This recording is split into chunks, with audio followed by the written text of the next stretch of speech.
নমস্কাৰ। আজি সন্ধিয়া 8:52 পৰা ফেচবুক বন্ধ হৈ গৈছিল।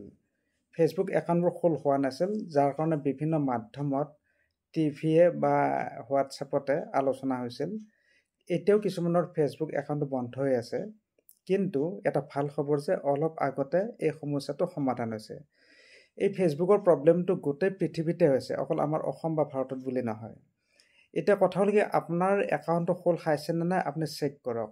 প্ৰথমতে এটা কাম কৰিব, আপুনি ফেচবুকৰ লগটোত ক্লিক কৰি দিয়ক আপোনাৰ মোবাইলৰ স্ক্ৰীণত। তেতিয়া যদি খোল নাখায়, তাতে লগ ইন বুলি এটা অপশ্যন আহিব।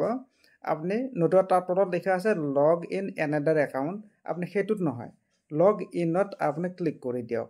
আপুনি দেখিব আপোনাৰ একাউণ্টটো, আগৰ একাউণ্টটো আপোনাৰ সন্মুখলৈ আহি গৈছে। গতিকে বেছি চিন্তা কৰি লাভ নাই। আপোনাৰ একাউণ্টটো যদি বন্ধ হৈ আছে ফেচবুকৰ, এইটোৱে আপুনি ট্ৰাই কৰক। লগ ইনত ক্লিক কৰি দিয়ক, খোল খাই যাব। এইটো এটা ভাল খবৰ। ধন্যবাদ।